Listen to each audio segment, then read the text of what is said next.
So in this video, I just want to give an indication of the three places where style information can go. So far, I think when we use page properties, what it does is it creates style information that goes inside the head of the web page you're working on. And that's fine if you're working on single page websites, but most places might have 20, 30, 40, 50 or even 100 pages. So if you needed to change the information or any of the style information on that site, you would have to open up each of the 100 pages.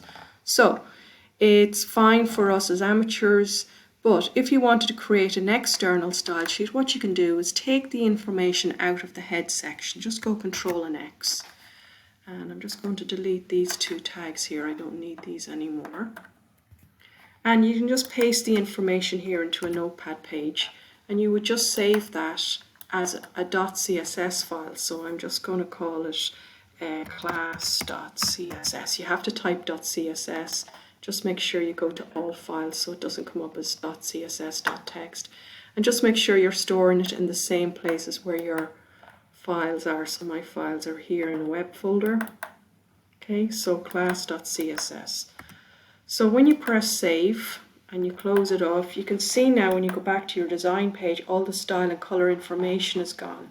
So the way to attach your style is to go here to class, attach style sheet, and then you just find where it is that you saved it. So this is the style sheet here. You can see it's got the name Cascading Style Sheet. It's got a little symbol here like a little cog. Click on this, click OK, and you attach it in. And the way that it goes inside the code is just this single line. And each of your 50 pages will have this single line. But if you go to make any changes, for example, if you change your heading color, all 50 pages will automatically update just by updating it in one place alone. So you can put the information inside your web page or inside an external style sheet. There is another place where you can save information, and that's here. You can create an inline style which goes inside a single tag. So I'm just going to click on the CSS file here for the moment. What we're going to do is create a new inline style for Whitney Houston. And all I want to do is just increase the size to 36. And you can see that that's increased. Now if we just go into the code and see what way that is written. So we scroll down and we look for Whitney Houston. There it is. So see here it's put in a span font size, but it's only around this Whitney Houston area. That's called an inline style.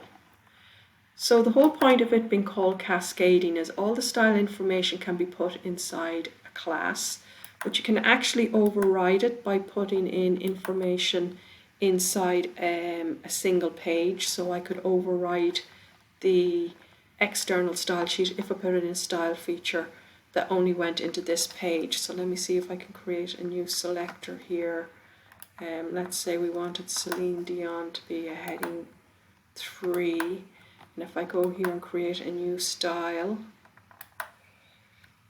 I'm not sure that that's going to work. I probably have to create a class, so let's scrap that idea. It just means that you have an external style sheet, but that can be overridden if you put information inside each page in the head section, and that can be overridden again by putting in information into a single piece of text or an image inside a web page. So whichever style is nearest to the actual object being changed, that is the one that is active. So you can have an external style sheet, an internal style sheet, or an inline style which is attached to a single item on a web page.